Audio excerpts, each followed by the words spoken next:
Ouais, salut. Ouais, je reviens, je sais que ça faisait longtemps. J'ai reçu énormément de demandes, des gens qui me disaient comment je fais, je suis perdu dans ce monde, il y a plus de pot de crasse. Je sais que vous avez besoin d'un vecteur moral, d'une sorte de balise idéologique. Bon, du coup, je reviens. J'ai senti depuis ma retraite une forte demande sur le plan astral. Ça se mesure pas. Ça se mesure pas en nombre d'abonnés. Par exemple, j'en ai 20. Ça se comptabilise pas comme ça, le succès.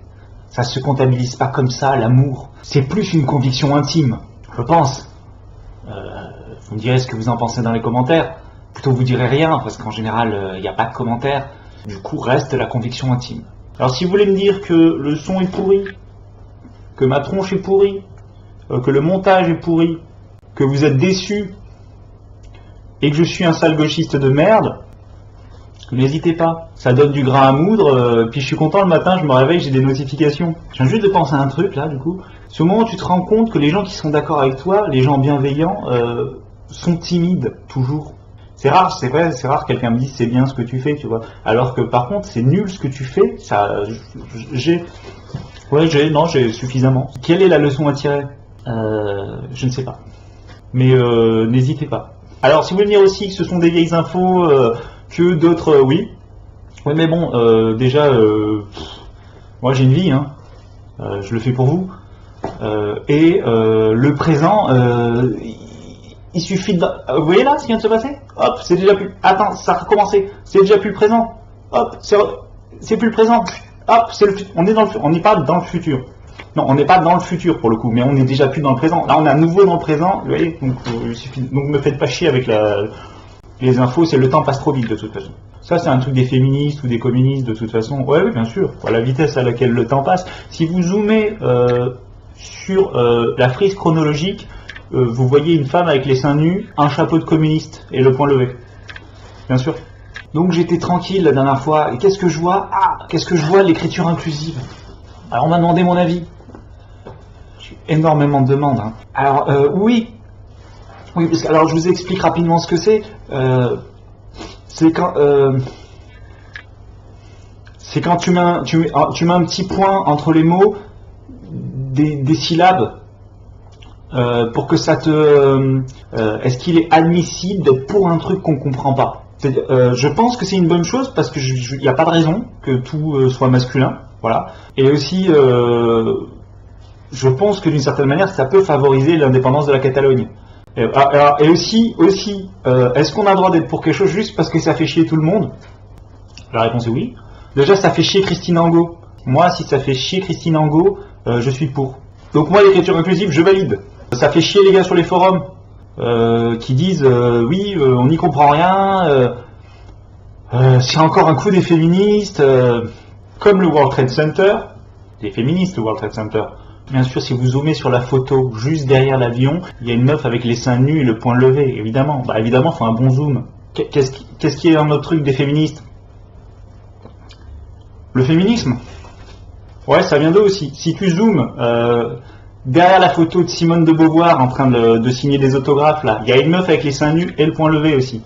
C'est la même clique, tout ça. Ouais. Non, mais de toute façon, toute théorie du complot, il y a du vrai dedans. Toute phrase aussi, il y a du vrai dedans. Donc la loi du travail, oui, je voulais le couvrir. Je voudrais quand même apporter un regard différent. En France, on est tout le temps en train de gueuler. Non, mais je discutais avec quelqu'un qui m'a dit ça. C'est vrai, laissons faire. Laissons faire un peu. Attendons. Regardons, on ne sait pas, c'est beaucoup trop tôt pour dire si Emmanuel Macron est un fils de pute. Moi, des fois, je réponds, oui, mais on a déjà laissé faire, non? Ça, c'est un truc, c'est un sport national, tu peux rien faire. Non, laisser faire, c'est important pour les gens. En gros, sur une existence, un Français laisse faire environ entre 30 et 40 ans. C'est comme le chat, tu vois, il dort 22 heures par jour. Le Français laisse faire 13-14 heures par jour. Il en a besoin, c'est vital, c'est comme ça. Donc, laissons faire ceux qui veulent laisser faire quand même. Soyez tolérants. Laissons la France aller au bout de sa logique. Laissons Macron nous faire rentrer dans le 21e siècle. Bon. Non mais par exemple, si Frodon, oui Frodon le nain avec l'anneau là. Bon. s'il n'était pas allé au bout de sa logique, s'il s'était arrêté avant le volcan, on n'aurait jamais gagné la guerre de 39. Pensez à Frodon. Et surtout, laissez faire. En plus, vous vous plaignez, mais vous vous plaignez de la loi du travail. Mais la plupart des gens qui se plaignent de la loi du travail, bah, ils n'ont pas de travail. De quoi vous vous plaignez? C'est vrai, ça serait un peu comme des femmes qui iraient manifester sur une loi, contre une loi sur la prostate. Soyez logique un peu. Bon. Et laissez faire. C'est important. Ensuite, gros mouvement quand même. L'indépendance de la Catalogne, ouais, j'ai suivi de près. Si vous zoomez, si vous zoomez quand ils sont dans la sorte de théâtre là, avec tous les gens qui appuient sur les boutons, le Parlement, je sais pas quoi. Si vous zoomez, vous me voyez moi seins nus avec le poing levé. Bien sûr, j'étais là, j'étais en immersion. Alors, ça m'a donné des idées en tout cas. Donc du coup, j'ai décidé de demander mon indépendance vis-à-vis de l'État français. Ouais, je vais m'enclaver. Bah, comme ça, qu'à chaque fois que quelqu'un s'approche de moi, genre, connaissez-vous Jésus votre sauveur? Hop, je peux lui mettre un coup de fusil. Ah ouais, ou alors il doit me montrer un passeport, tu vois. Mais en général, les gens n'ont pas leur passeport sur eux. Donc j'ai droit, le mec qui rentre dans mon espace Schengen, hop, je l'allume. Tu vois, les femmes devraient s'enclaver aussi beaucoup. Tu vois, tu demandes ton indépendance, hop, hey mademoiselle, paf, calibre 12. Ouais, mais ça serait légal du coup. Tu rentres pas dans mon espace, quoi, c'est fini. On serait comme ça, 70 millions d'indépendants, moi je suis pour. Ouais, donc la Catalogne, un point. Ensuite, la fin de l'ISF. Là, je voulais quand même être sérieux. Ça m'a quand même un peu fait tiquer, là, par contre, en tant que gauchiste de merde, évidemment. Étudions la logique. L'ISF viserait à faire revenir des gens pour de mauvaises raisons, des gens qui étaient partis déjà pour de mauvaises raisons, et on nous fait croire que c'est bien pour nous, alors que c'est bien pour eux. Je comprends pas trop la logique, mais par contre, ça me fait penser. Je me dis, mais pourquoi ce genre de truc ça passe encore? On est quand même on est quand même 40 millions de branleurs au moins à se casser le cul, à aller travailler, à payer des impôts. Pourquoi on se fait rouler dessus comme ça tout le temps? Enfin, on est des millions, c'est énorme. Contrairement à tout le reste, en politique, être nombreux, c'est pas un avantage. Par exemple, les riches, ils sont 150, ils se connaissent tous. Ils ont leur numéro, ils peuvent s'appeler, ils disent hey, on va mettre la pression à Macron, on va lui dire qu'on viendra pas bouffer dimanche, s'il n'enlève pas. Et Macron, hop, tandis que nous, on est des millions, personne nous entend. Du coup, je me suis dit, je vais organiser une rencontre, et je me suis rendu compte que j'avais 20 numéros dans mon téléphone, sur 40 millions. Et c'est quand même incroyable. Du coup, je me suis mis frénétiquement à demander plein de gens en amis sur Facebook et tout. Je suis monté à grand max 500 sur 40 millions. Pourquoi est-ce qu'on perd tout le temps? Alors qu'en bagarre de rue, c'est quand même vachement mieux d'être plus nombreux. En politique, non. Du coup, je me suis dit, ce serait quand même bien d'organiser. On donne rendez-vous à tous les riches, on vient à 40 millions sur le stade municipal, et on leur met une tannée. Bon, évidemment, ils vont pas venir. Parce que c'est des blancs. Mais bon, laissons faire un peu aussi. Ça sert à rien non plus de s'exciter.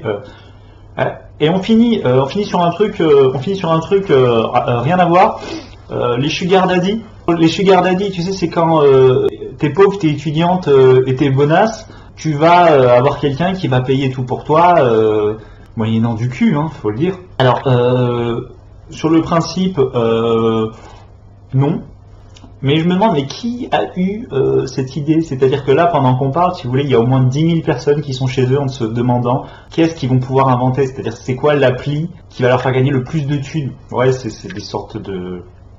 C'est les gens, ils créent des startups. Et il y a un gars, il s'est dit, les chiffres de la prostitution étudiante sont pas assez élevés, on va créer un site. On va favoriser ça. Où s'arrêtera cette logique du chaos? Donc du coup, je vous ai mis son adresse au gars dans les commentaires avec le code de sa porte d'entrée. Vous pouvez y aller. Si vous avez une batte de baseball ou un go de ceinture, c'est mieux. Voilà, vous pouvez lui rendre une petite visite. Sur ce message de paix, je vous laisse. Et n'oubliez pas, d'ici là, laissez faire. Laissez faire. On ne sait jamais. Voilà, bonne soirée. Bon, quand même, après, du coup, j'ai réfléchi. J'ai envoyé à la CAF que je voulais être ma propre péninsule. Ils m'ont dit ok, mais on vous supprime toutes les aides. Du coup, je vais attendre. Ouais, l'indépendance du pot de crasse, c'est pas encore maintenant. Ouais, du coup, je me suis excusé. La France, non, c'est bien. Continuez d'envoyer J'aime beaucoup. Non, en plus j'aime bien ce que vous faites, tout ce qui est Macron, tout ça, la France, bien. Si à un moment j'ai dit bâtard, non. Non, mais en plus je le pensais pas, j'étais bourré, j'étais pas bourré, attention, je ne bois pas mes allocs. J'étais fatigué parce que j'avais passé toute la journée à chercher du travail de 9h à 22h et j'étais fatigué et du coup je suis rentré, j'ai fait ouais, la France pays de merde, mais je le pensais pas. Ne croyez pas une seule seconde un mot de ce que j'ai dit ou de ce qu'on vous dit. D'ailleurs je suis non, moi je suis filloniste dans l'âme de toute façon, donc voilà, je m'excuse platement. Voilà, merci. Pensez à Frodon.